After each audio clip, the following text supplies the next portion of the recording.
Welcome! In this series of videos, we will cover the design and implementation of a project, from initial design, through coding and development, to testing, using the PowerBasic Windows compiler. Today we will continue enhancing our creation of a dashboard application, using the PowerBasic Windows compiler and RMChart. This was our project at the end of the last video. We have used the RMChart designer to design a dashboard. We have on that dashboard 3 charts, 2 pie charts and a line chart. We're going to do some more today to enhance the look of our chart, and also to make the incidents and request chart at the bottom of our dashboard driven by a new function, as this particular chart is divided into hourly segments. We would expect our dashboard to be displayed on a computer screen. And if we leave the application running, I'd like the chart at the bottom of the screen to update itself periodically, so that the information as it occurs, for example at 8 AM, 9 AM and 10 AM, each hour at least we can update the chart automatically. As we're not going to run this video for 12 hours, we'll set this to update every 3 seconds. 3 seconds equaling an hour of elapsed time. But before we do that, there's a couple of small things I want to do on the dashboard itself. The legend for both of our pie charts is a little crammed in, so we're going to make the dialog and the chart a little wider. If we have a look where the dialog is set up. So we'll see in here where we actually set up the dialog, we're passing in 2 values. This is the width and the height of a dialog. We're going to make that a little larger. So we'll add 100 onto the width of a dialog. If we run the application now, we'll see a dialog has got bigger, but we need to make the underlying chart bigger as well. So if we go into the subroutine, which is do the chart,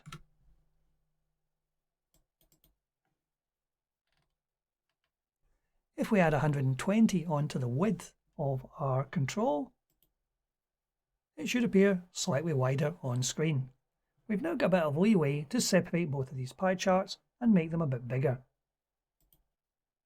So for our first pie chart, which is in region 1, it starts at the top left of 5, 5 as being the coordinates. It is 390 wide, so we're going to up that by say 50. And if we look down to region 2,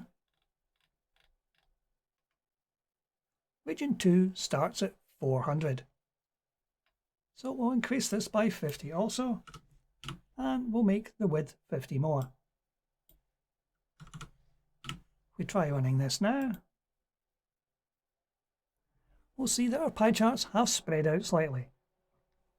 And the problem we had with the truncated human resources department has now been resolved. Everything is now fully visible. So now that we've got a bigger dashboard, can we let the user make it even larger? The dialog itself is controllable for extensions, as in you can make it larger and smaller.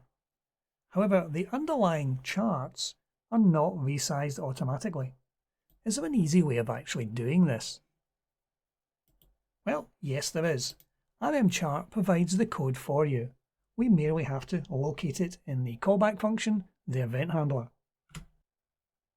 If we have a look in here, right at the top of our functions is the WM size. This is the routine that's called when the size of the dialog is amended. There's a line of code which is currently there but commented out, which can be used to resize the control dynamically. If we comment that line back in again, by changing this single line of code and run the application now, when the dialog is resized, the chart itself will dynamically resize accordingly.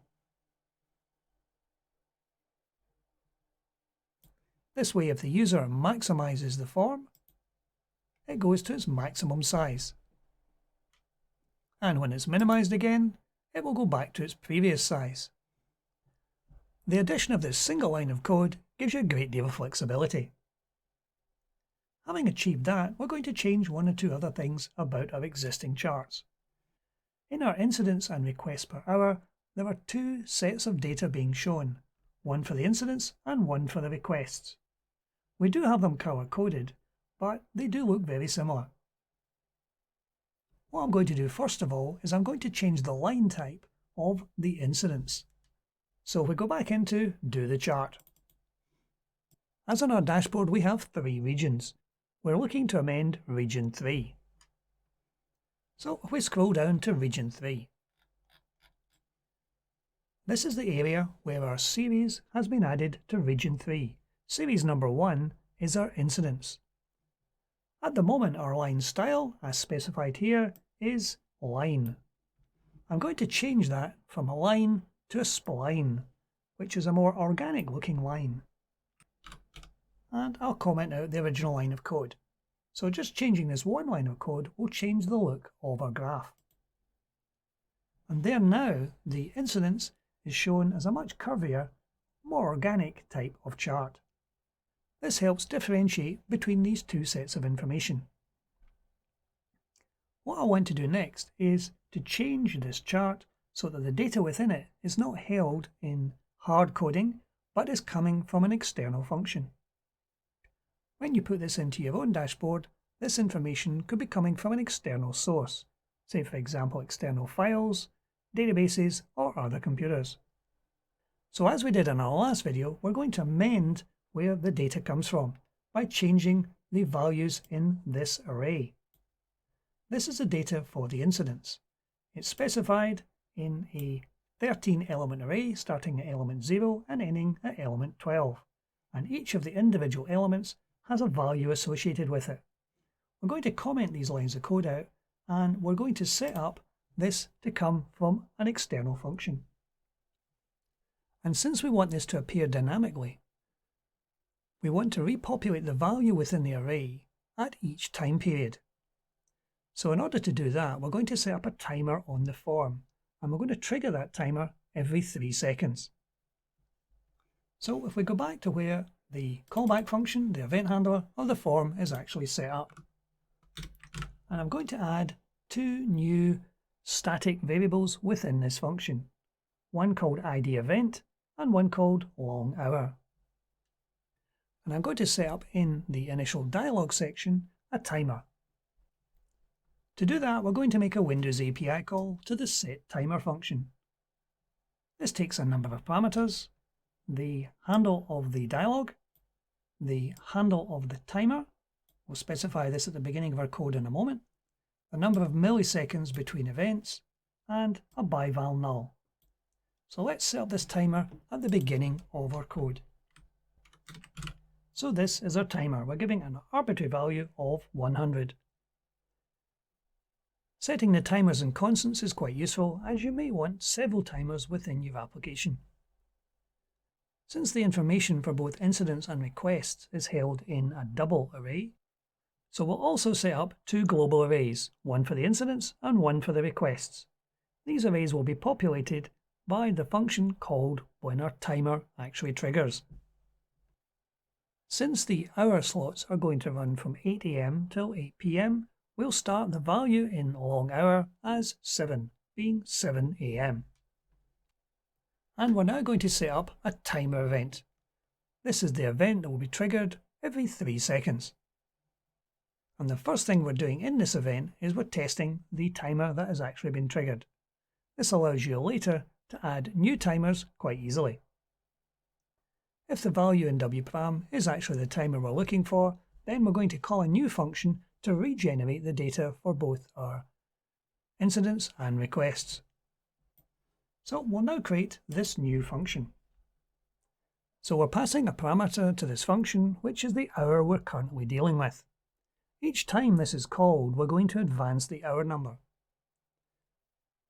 And this will tell us which slot in the array we're actually going to have to populate with a value. So we're only interested where the hour is between 7 and 20 inclusive. The first time the application runs, the value coming in on the hour will be value 7. So our next thing is to increment the hour to move it up to 8 o'clock. And having incremented the hour, we can now populate our array slot. this array slot will be equal to the hour minus 8. So the very first time it runs, the value will be 8 minus 8, which is 0, which is the first element of our array. And I'm going to randomly populate both the incidents and the requests global arrays, simply by using the random command to generate a value for incidents between 0 and 10 and for requests between 0 and 15. These are purely arbitrary numbers to generate some random data. So that'll populate the arrays, but how do we repopulate the chart that's showing on screen? Well, RMChart does provide some functions to allow you to do that. We can set the new data values in the series using a function called RMCSetSeriesData. This, of course, will take a number of parameters. The first is the handle of the chart control itself. The next is the region. We're dealing with region 3 here, and it's the first data series. And we give it the first element of the array we want to populate and the number of elements in the array. In this case, which is equal to the upper bounding of the incidence, which is 12, plus 1 to make 13.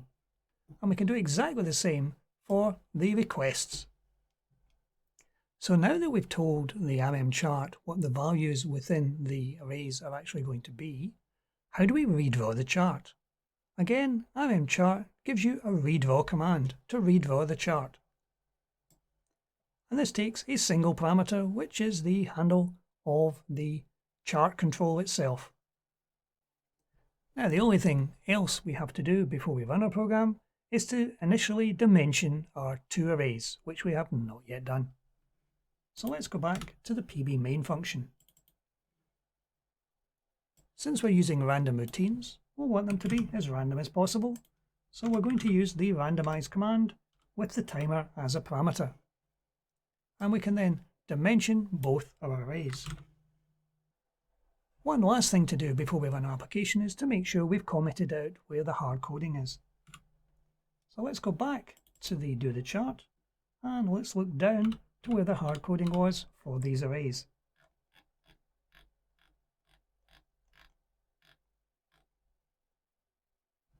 We've commented out the first section, and in series 2 these have not been commented out yet. So let's comment these out, and we run the application now. The chart at the bottom is initially not drawn, but every 3 seconds it will generate the next element of both arrays with the random numbers. And the chart at the bottom of the screen is redrawn automatically, without any jumping, flickering, or redrawing the entire thing. This means the application can be left running constantly, displaying information as it becomes available. So this is a true dynamic dashboard, all run within your Power Basic Windows application. Hopefully you'll find this code useful in your dashboards, but that's it for today. Thank you for watching.